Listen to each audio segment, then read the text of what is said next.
Frankie, thank you so much, man, for doing this. I really appreciate it. Absolutely.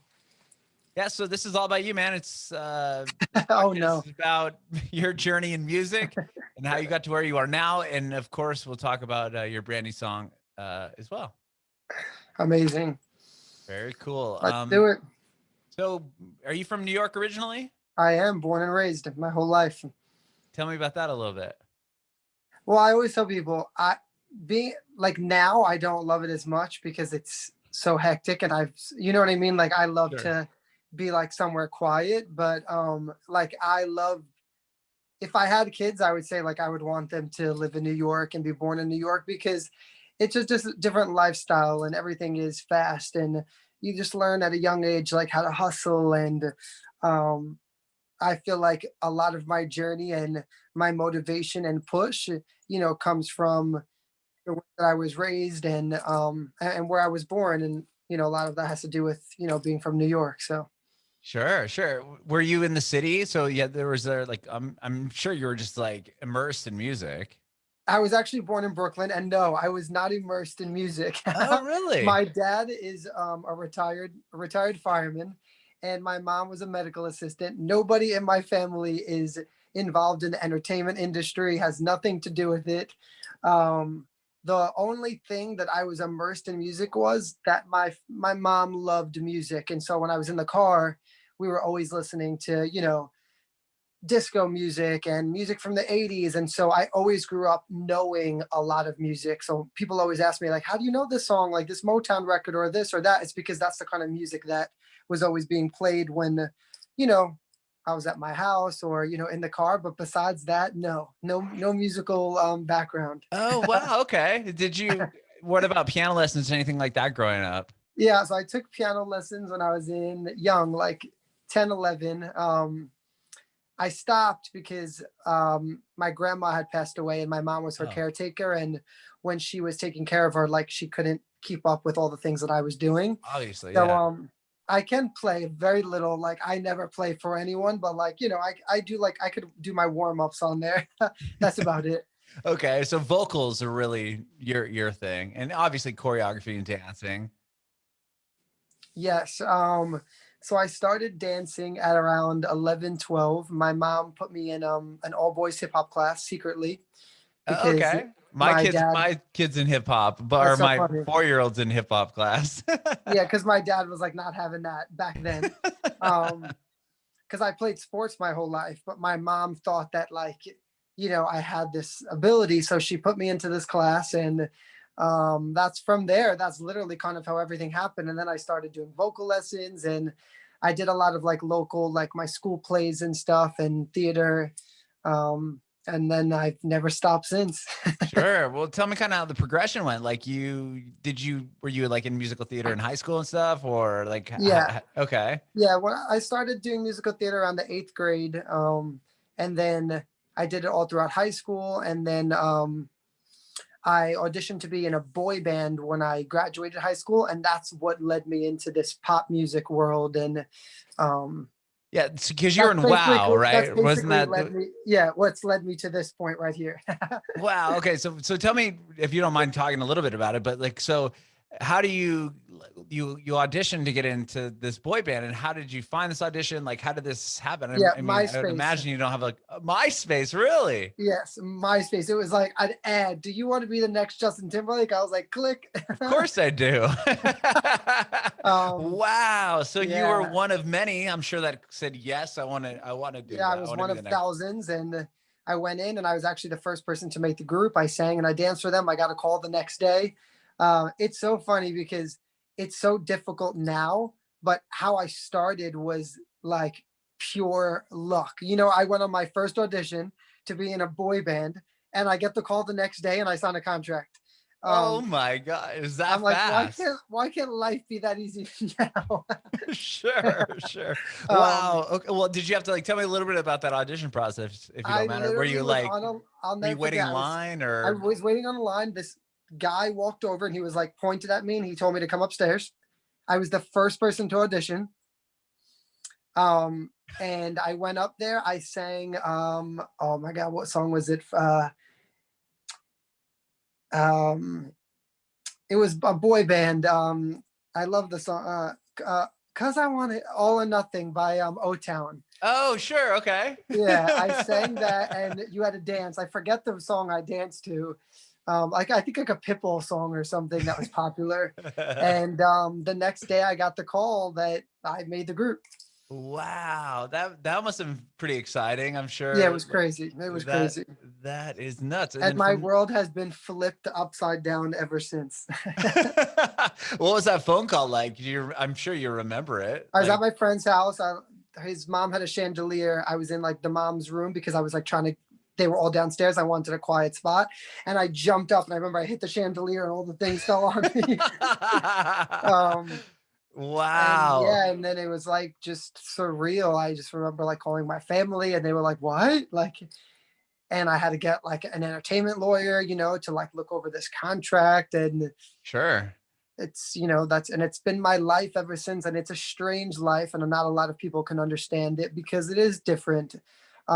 I missed out on years that people don't understand. I missed out on the years where you learn and grow to become an adult, because when I would have been doing that, joined into something that was a whole different world. So like the simple things in life, like paying your credit card bills, and I didn't do any of that. I didn't even have a credit card because, I wasn't handling my money and stuff like that. Right. It was very different. And so, um, my life is just, it's different, it's not the normal life. I try to explain that to people because, um, I just, the second I graduated high school, I was thrown into this, and Right. I never even growing up, I never had a normal, like, from 11, 12 years old, I started doing, music and theater, and that's all that I did. I worked at a dance studio. I danced for a DJ company. I never Wow. had like a normal job or worked behind a desk. I never did any of that. This has been my life forever. So I don't know anything else. So people always ask me like, like this like simple, and I'm just like, huh? I don't even know what you're talking You don't about. have a I've been fallback. You don't have a singing and plan dancing B. my whole, it's like normal Yeah. for me. I've been singing and dancing my whole life. Um, like doing interviews and stuff is not strange to me because it's just been part of what I know. That seems more normal to me than paying a credit card bill or doing my laundry. That's strange to me. I'm like looking at the buttons 20 times. I'm like, am I doing this right? That's stressful for me. This is easy. That's funny. That is so funny. Well, okay. So once you get in the group, I'm sure I mean, obviously your life changed right there, like on a dime. I mean, then you're what? They're putting you on TV or they're putting you in front of big audiences. Like, how Yeah. did So they kind of once push that? once I made the group, we did a lot of, it was crazy. Like we hustled hard. We rented, I'll never forget, like a van, and there was five of us and the manager and one of his assistants, and we traveled and we followed the Jonas Brothers around on their tour, Whoa. and we stood outside every single concert and handed out flyers until we started like building our fan base and building, you know what I mean, our um Like your just brand, so to speak. our brand. Yes, and Yeah. people would come over to us and take pictures with us, and from there we started performing at dance competitions and cheerleading competitions, and anywhere where there was like a built-in audience. And then from that point on, once we had that built-in audience, everything started to kind of happen. And that was around like 19, and I'll never forget, at 21 I signed my first deal with Live Nation. Wow. um, and we signed with Mark Cheatham at CAA, who is now actually like the president, and he represents Justin Bieber and Cardi B. And we started opening up for bigger artists, and we toured in Europe and Canada, and a lot of incredible things. And Was that, sorry. I was gonna no, say, you're good. did was it I mean, you went from a theater world, right? I mean, had you ever Yes. performed like in No, front of I these never sort went of in. audiences and No, no. But I'll tell you the truth. So performing in front of a lot of people, that's easy for me because I did grow up at dance competitions too. So I'm used to being on stage. I Mhm. don't like performing in front of a small amount of people. So if Oh, the you more asked intimate me shows. to perform for you right now, my heart would be like, which is odd for other people. Like if you put me in front of thousands, I'm completely fine. That's If you put interesting. me in front of a small group of people, I'm petrified because now we're so close and it's so intimate. Hmm. And I'm just so used to like the opposite way. It is strange. Like most people are like, you'd rather that. I'm like, oh yeah. Put me on Madison Square Garden, I'll be fine. You put me like you tell me I have to do like a 10 people show and I'm like sweating to death. Um, I'll never forget actually, it was like an accomplishment for me. 2 years ago, I went to London. I had come out with a single called Stuck on You, and I had a couple of other records out. And Hmm. I decided to do an acoustic performance, everything stripped down, just me, microphone, my friend who's an incredible pianist, and 15 people. And it was actually it turned out amazing. It was an incredible night, but I'll never forget like the anxiety going into it. And I had told myself like I've got to do this and I got to get over this. Like I Hmm. have to get through this this fear of Like a like small small setting. well the fear too of like doing everything big and actually stripping it down because I grew up idolizing artists like Michael Jackson and Prince and Mhm. Janet and, um, you know, Usher and, and so everything in that generation was big, and costumes and dancers. And it's very rare that you'll find even performances of them like acoustic or, like how people do like lounge performances or Mhm. stripped.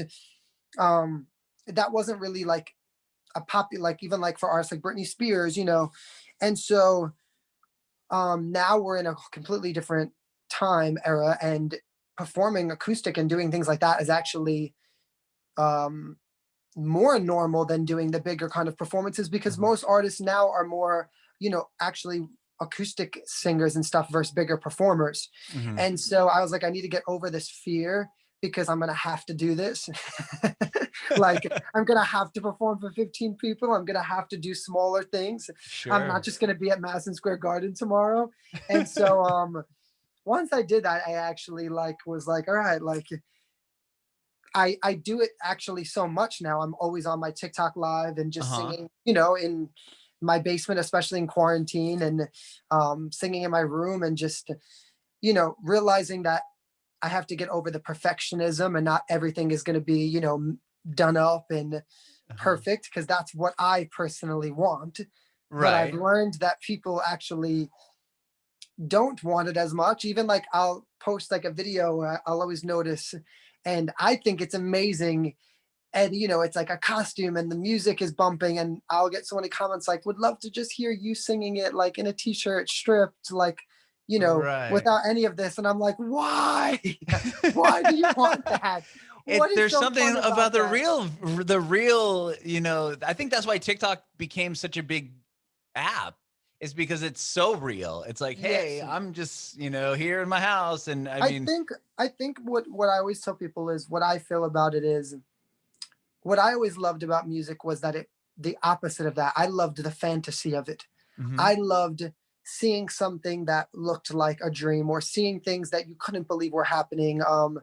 And and I loved the shock value and the surprise of it. So like I loved not knowing what my favorite artist was gonna do, at an award show, or not knowing um like I loved the surprise factor and almost the mystery of it. Like I felt there was something exciting about that mystery. So the hump from crossing over from that into, like you're saying, what the is behind the happening now, curtain. and people Yeah, literally want to see me like wake up out of my bed brushing my sure. teeth.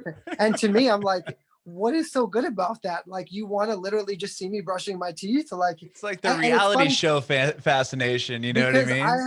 I have millions of views of a video of me doing, I forget, it's something from Dirty Dancing, and I'm literally just brushing my teeth, and then I look at the camera and I'm like, and it has millions of views, and I'm like, this is absolutely psychotic. I've done insane music videos and huge collaborations, and you know and maybe has 100,000 views, and I go on TikTok, for 50 seconds and 15 seconds and brush my teeth and smile, and millions of people love this. So I'm fascinated by it because I personally don't get it. Sure. Again, like everybody is different. So I try to meet somewhere in the middle because I also don't want to lose who I am as an artist and what I want to bring back to music, which is Mhm. actually kind of what we're saying. Um, I do want to bring back the costumes and the dancers and the excitement and the flash, because I do feel like you still want to entertain people though. Like, yes, Right. I know people want what's real and they want to see you, cry, and they want to know your mistakes and they want to connect with you, which I understand. And that is the beautiful thing about the internet, is being able to have that Mhm. ability to connect with people on a deeper level. But as far as being, a performer and, an artist, um, I do try to find, the happy median in between both. I try to, Uh-huh. give and take, because I I've pictured my dream a certain way, and so I'm like, it needs to be that way. Right. I think we're in kind of a weird time though, because obviously, I mean, if somebody went to a show like your show, I would think they would expect like the big, performance and the costumes and everything else. Because if you just came out and you're like, okay, I'm just gonna brush my teeth here on the stage and then just do a few songs, like people would be like, what? But it's like now that everyone's stuck inside, they're more like, intrigued by your day to day life, like, because it's Well, I like, yeah, think I'm what just it the is same, more I'm a than guy like you. yeah, what I think more than anything, it's about being relatable. Right. Um, and that's my biggest issue. I talk to my friends about this all the time because, I always feel like I want to be further in my career and I want to, to touch more people and reach more people. And I study the internet a lot, and I watch what people are gravitated to, because it's important to me, because I need, to see what, I need to know what I should do and what I shouldn't do in my career choices. That's very important, especially when I'm investing so much money and time. And what I notice most about it is people love to be able to relate to something. So um, if I always say, like, I wish I would have done it a different way. I wish I would have joined, like, the New York City Fire Department. I wish I would have became a fireman, and I would have become the singing fireman. And I would have been your everyday guy, right? Who's saving lives and who happens to sing on the side. And Right. from that, I already know that people, because I've seen it happen, like, the doctor who dances is more fascinating to people than the person who dances as a profession. Yeah, I see what You you're get it? saying. Because Yeah, you don't yeah. expect the doctor to dance. You don't expect the fireman to sing, but you expect me to sing, so it's not as exciting. It Sure. doesn't intrigue you in as much, because you're like, well, he's a singer and he lives this kind of life that I can't relate to. That's why people love, you know, relationships, and when people are, who's breaking up with this one and that one, because they're connecting to it, because maybe that's going on in their own life. Or, Mhm. your everyday mom who's struggling and hustling, and is trying to figure out, how to be a mom and still, have her own life, and how to deal with kids and have fun. And people are attracting to that, Mhm. versus, um, you know, a person who's on their page, and, they're singing their heart out and they have all the talent in the world. But if they're Mhm. not connecting to you, they're going to just keep scrolling. And so that's been, the biggest hump for me, is, finding that happy middle place of, is finding that where I can relate to people, because, like I said to you before, my life is so different. Right. And so, I'm not a dad, and I'm not a husband, and I, don't work your everyday 9 to 5 job. And so I don't have that same connection with, to a lot of people that live that kind of life. So Right. it's, it's definitely It's very a interesting. And yeah, it's a I've balance learned a kind of. lot in quarantine, for sure. Um, that's definitely helped my career. It really has. And I try to, like, voice it to my friends who are singers, or people that I know that are trying so much. And I'm like, trying to explain to them, like, that yes, you have the most amazing voice in the world and you're incredible what you do. But if people can't connect with you, you know, they kind of will just keep scrolling past. And that's just, because there's so much for them to choose from now. Mhm. um if you could look at my video for 5 seconds and then swipe, and there's 10 million after me to come. So how do Right. I keep you on my video? That's always the goal. How do Sure. I keep you there, and then in return turn you, make you watch my other videos and become a fan and become part of my dream with me. So Yeah, I think that's yeah, it's definitely totally with quarantine, it's totally taken a totally different turn now too, especially with the industry. Instead yeah, of like putting a record out and trying to be out in, the public eye, trying to promote it, now it's everything's got to be done yes. digitally, or you got to do meetings like this. Like it's just such a different world now. um I'm fascinated by like going from wow, being in this a group of people to then going as a solo artist. Was that a difficult transition? Oh, this has been the toughest thing I've ever done in my life. I I tell everyone it's nothing of what it seems. Like this, right? This seems nice, but it's nothing like this. It's definitely um it's very stressful. You deal with so much negativity, so many no's, so many obstacles, so many people, telling you this isn't going to happen, and and everything's changing on top of it by the instant. So the second one thing is moving, something else is happening, it's to keep up with it is difficult. And um I've dealt with so much just anxiety and stress, and to the point where I've literally like lost my hair, because what people don't realize too is like there is no other, like I don't have a plan B or another option, or if this doesn't work out, I'll do this. Like this is my life, and I do feel like I have a calling, like, and it's haunting to me, because if I could give it up, I'll be honest, I would give it up in a second, because it's not worth the all the other stuff that you have to go through. It's just not Really? the oh no, no, no, no. The mental I'll be seeing a therapist for the next 30 years after this career choice. The mental health is not worth it. But I love it so much, and that makes it worth it. So it sounds like it's like an odd thing, because Mhm.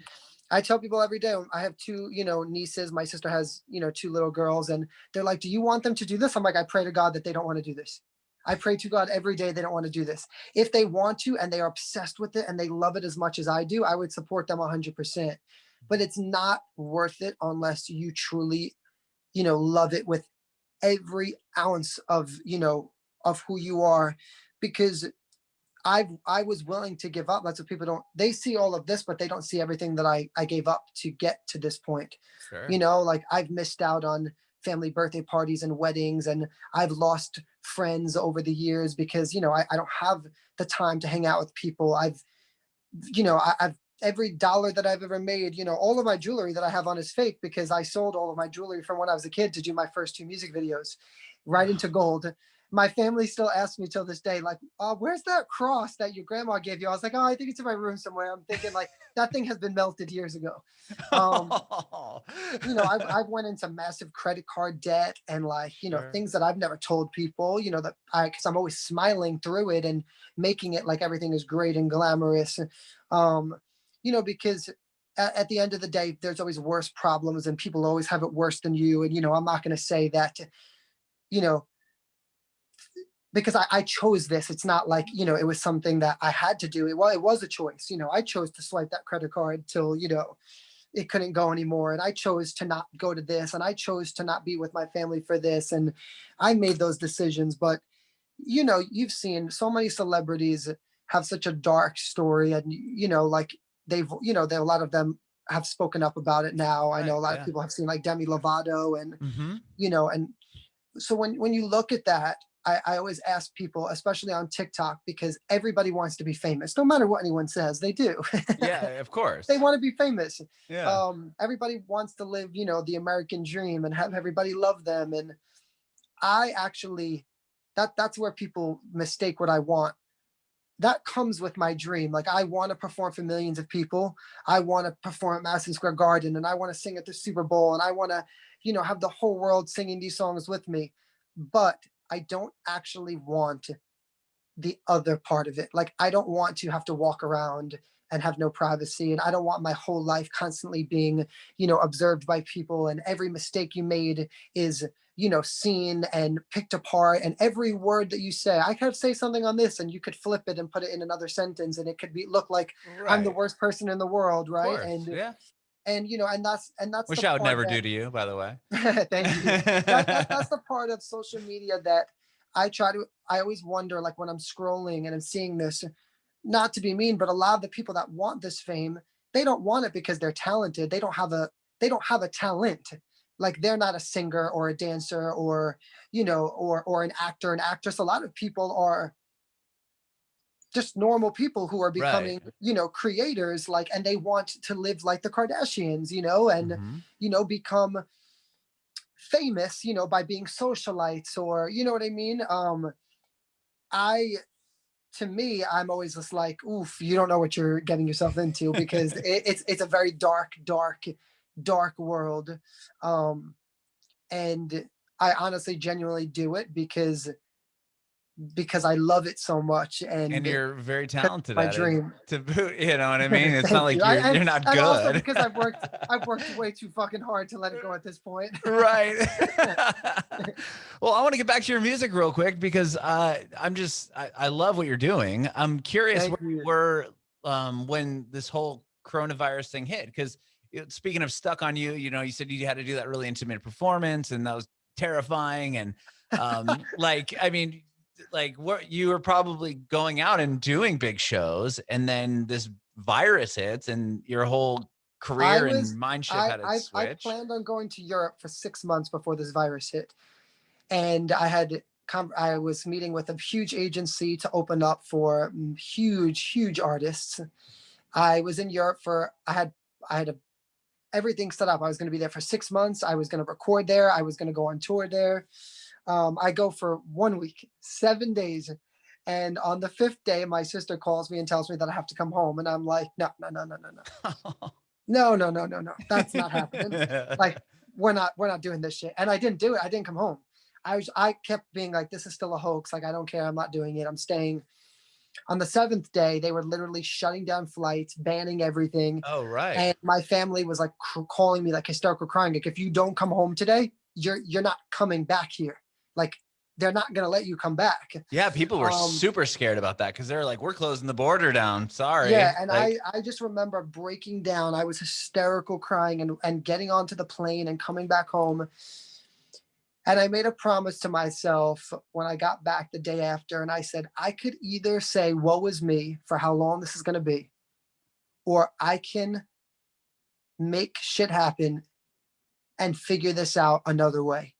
And I did. And if I'm proud of myself for one thing, it was what I did in my quarantine. I hustled and worked while everybody was laying down and crying and eating. And I sure. started buying equipment, and I bought microphones, and I bought studio systems, and I built, a little studio inside my closet, and I started doing Zoom sessions, and I got on TikTok, and I did over 40 to 50 live concerts for free, like just constantly. Like, I set my garage on fire. I have a burn mark on my back because I put pyro in my garage to do a Jennifer Lopez TikTok.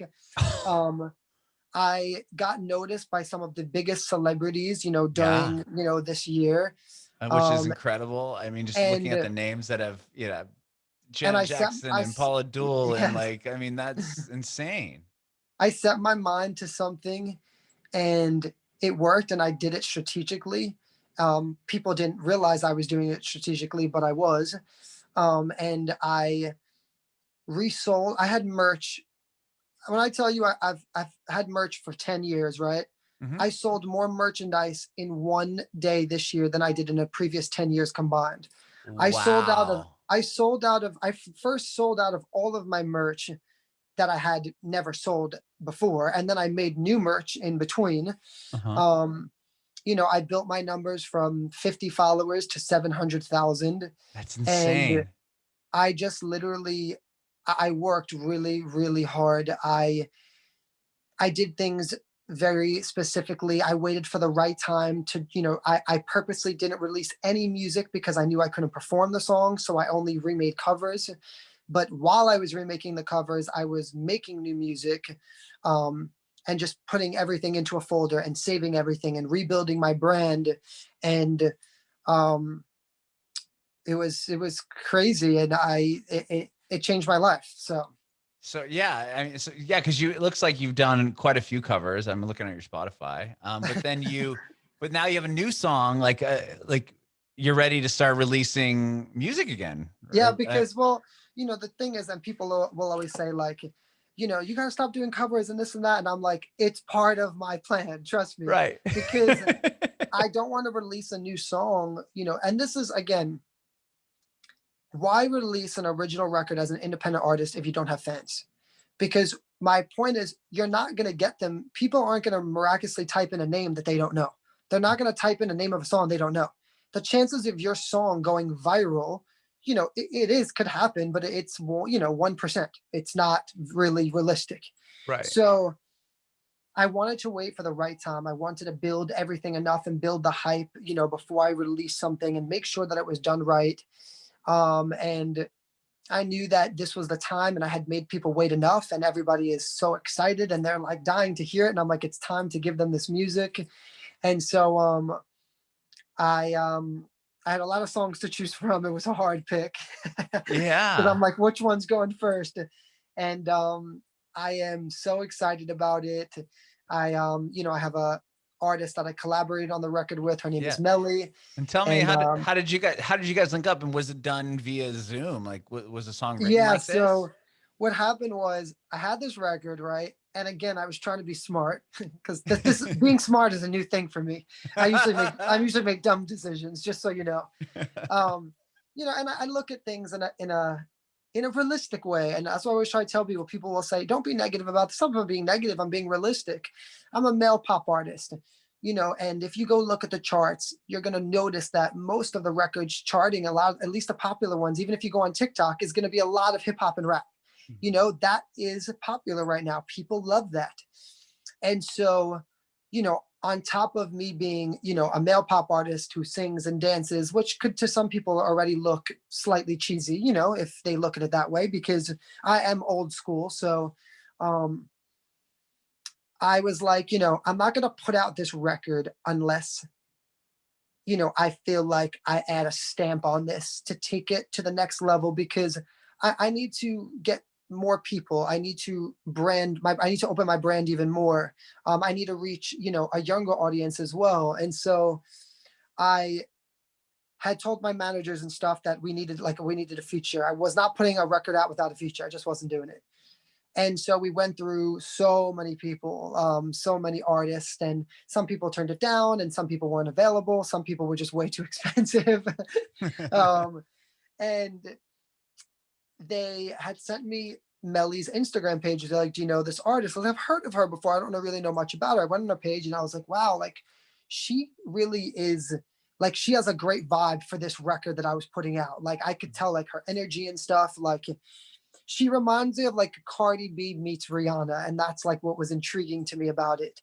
Um, and I loved her look and her style and stuff. And so my manager knew someone that worked on her team, and they sent them the record, and they loved it instantly. And they were like, I completely get it, and we think that she can kill this and take it to the next level.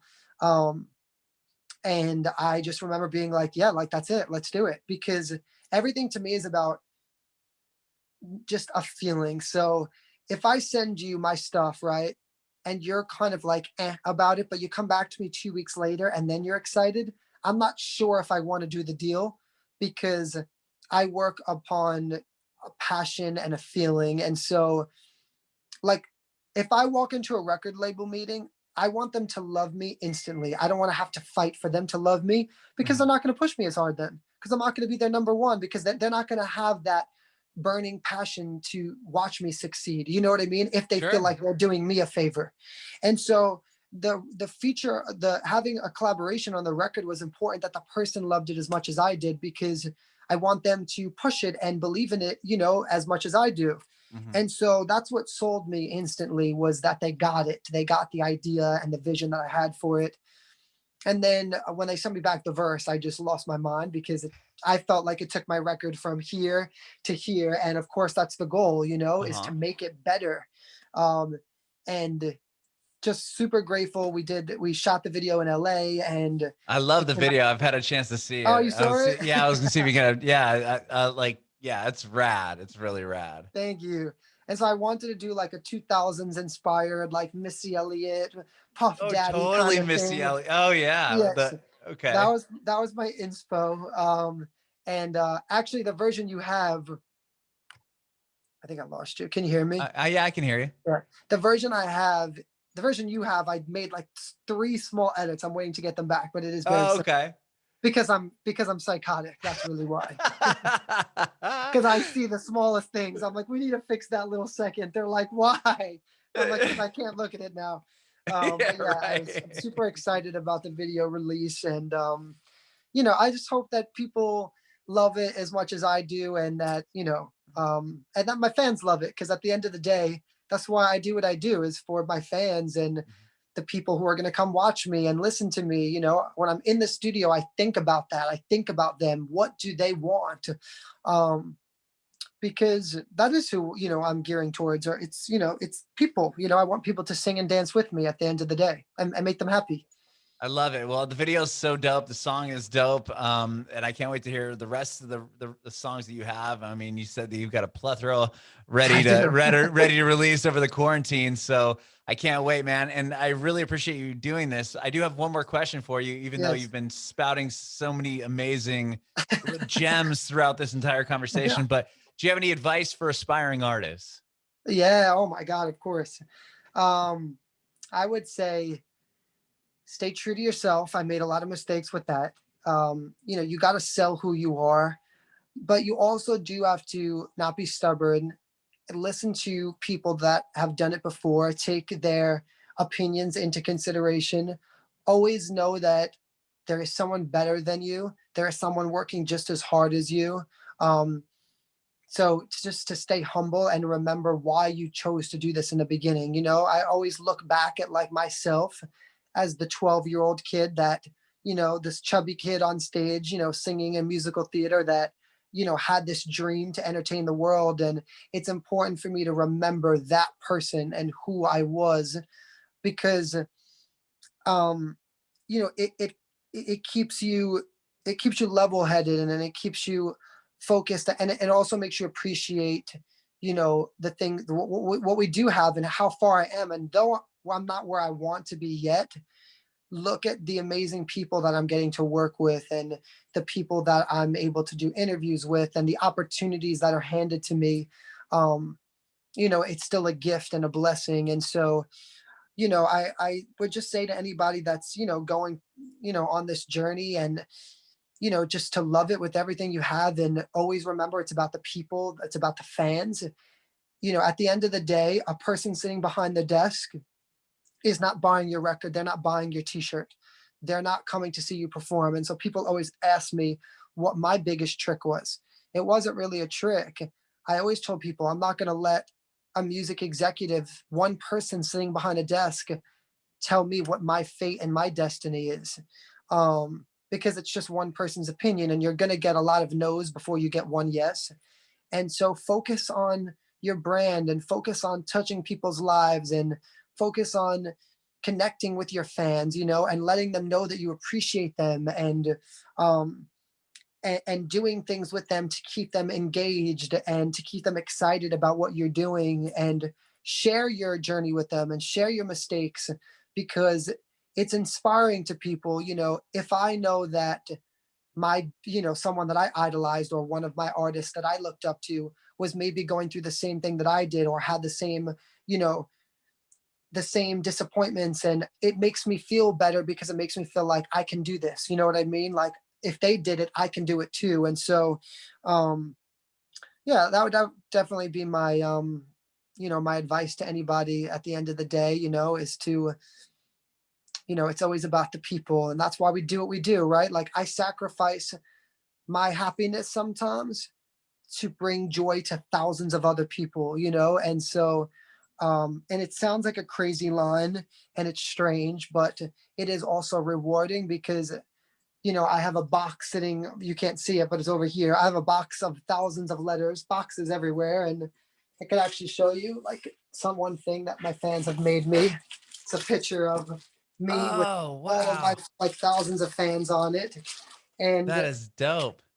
when you look at things like that, at the end of the day, the fact that you could touch people's lives, how special is that, from all over the world, and change people and maybe get people out of depression or make them feel good about themselves, whatever it is. Um, I always say that, when I'm having a rough patch or I want to give up, or, I'm just like, I can't do this anymore. I literally will take down this box and I'll start looking at, these letters and read them and remind myself, like, wow, like how special is this? In my lifetime I was able to leave a mark on someone else's heart. And so I think that there's nothing more special than that. Like a trophy, a medal, an award doesn't compare to actually being able to have an effect on another person's life. So Bringing it backward.